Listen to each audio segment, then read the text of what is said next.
Here on The Colour of Country Life, good to catch up with Western Victorian MLC for the Animal Justice Party, Andy Medic. Andy, how are you today? I'm very well, thank you, on a beautiful spring morning here in Victoria. Yeah, it is wonderful to have a little bit more warmth, and it has been a difficult period for our regional listeners, those affected by flooding. What's been the major thing you've picked up in the electorate recently? Oh, look, flooding has to be the major one because it's what has impacted everybody so severely. And look, my thoughts and efforts are anything that we can do from my office's end to assist anyone that's been affected. Please reach out. We'll do what we can. Ultimately, whatever measures are taken are undertaken by the government, of course, both federal and state, and that spreads across all states, of course, because everyone's been affected, at least 3 or 4. And but look, if there's anything that we can do to put pressure on, please reach out and we'll certainly do that. Now tell us a little bit more about the Animal Justice Party. Have I got it right? You're the sole representative in the Parliament at this stage? In Victoria, yes, but we do have 2 in New South Wales, Emma Hurst and Mark Pearson. Yep, and when it comes to this election, I gather you've got candidates running in all the upper house districts at least. Any in the lower house? Oh, absolutely. We have a full deck. We are fielding candidates in every lower house seat as well as all upper house seats. Yep, that's an impressive outing. And what's the major, achievement, first of all, over your term in the Parliament that you want to point to as why people should be voting animal justice? Oh, look, there are several. I mean, we've received upwards of $60 million in funding for different projects across my region and across Victoria.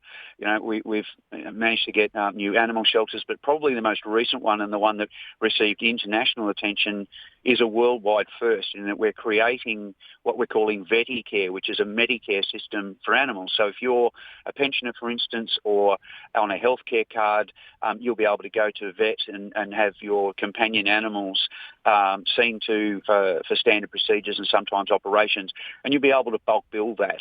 But there'll also be a section where you can pay into it so that you don't pay as much of a gap. If the gap exists for you, it'll be means tested.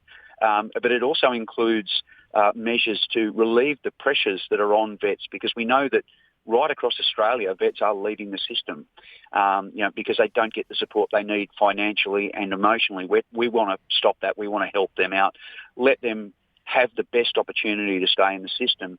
And part of that is to establish a network of wildlife hospitals, publicly facing wildlife hospitals across the state.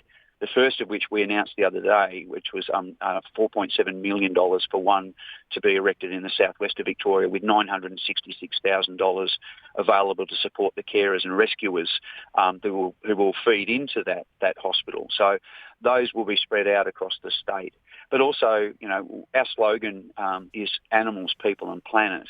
And for people, we've also had a number of things I'm immensely proud of, but in particular one that is in my region and centred, first of all, in a trial for Geelong, Ballarat and the Surf Coast, and that is the opening of safer spaces, which are drop-in centres to provide all the clinical and emotional support for at-risk LGBTIQA plus youth who are at risk from death by suicide, because we had a horrible situation only a couple of years ago where there were 16 youth suicides in the Geelong region, and 14 of those were young LGBTIQA plus people who came out to family and received no support, and they were basically turfed out of home and had nowhere to go and no way to means of contacting anyone who could help them out. They just didn't have access to services or advice, and that's one that we're very proud of. And there's $3.2 million in the state budget to establish those. The first one will be open in Ballarat within the next 6 months. Well, Andy, I'll mention those important numbers for Lifeline and the like towards the end of the interview on the that very important topic of suicide. But on the Veticare's proposal,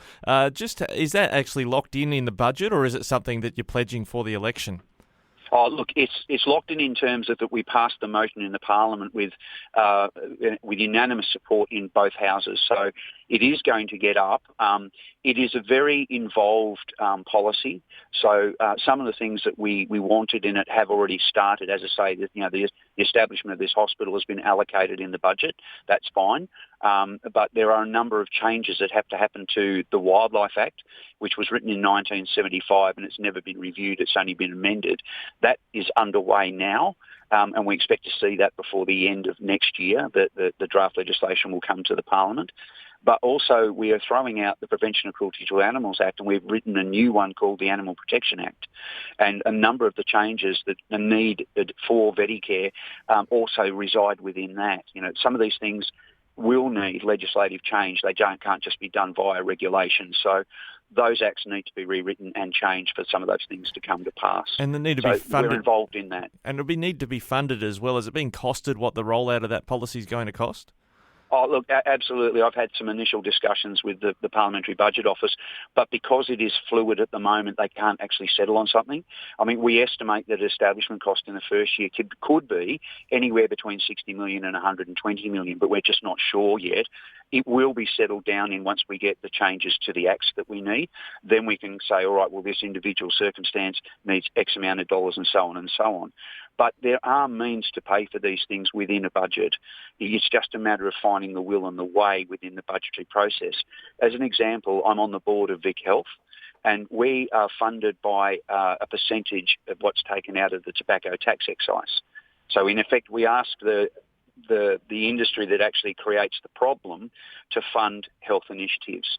Right? We don't ask them, we legislate that, and that's in the Tobacco Act.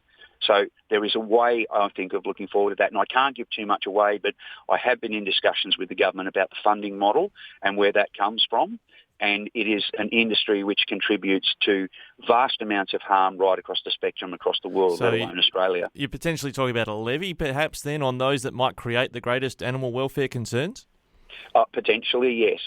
All right. I do have a specific area that I think the funding should come from, but that's in confidence at the moment. I wish I could give your listeners more than that, but they can be rest assured that it's not going to affect the budget bottom line. And what are the laws, just when you talk about animal hospitals and emergency care for wildlife, what are the laws at the moment? Do they need tightening up in terms of if someone strikes an animal, say, with a vehicle, in terms of communicating that there's an animal needing attendance? Oh, look, absolutely. We have the Wildlife Victoria hotline. People can ring that.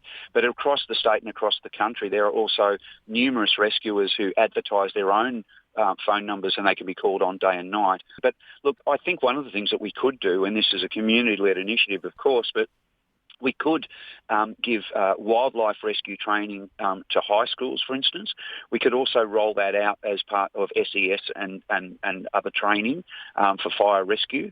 Some of those, there are rescuers within those organisations, but it's not a compulsory training exercise. I think that can be done.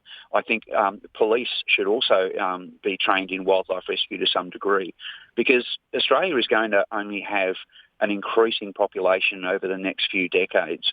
And that means more roads, it means more traffic on those roads, it means more impact on wildlife. So if we're going to do that, if we're going to, live in a society where everything is about increasing, then we need to make sure that those that are going to be most impacted by those things that have no say in it actually are being looked after. And we need to look at these things and training people to, when an animal is hit, training them to do a pouch search, to know how to take care of a joey or a smaller animal and take them to a wildlife shelter where they can get help. All of that will become necessary, and it can just be part of society. We don't need to spend a huge amount of money in that regard. We just need to have an education process.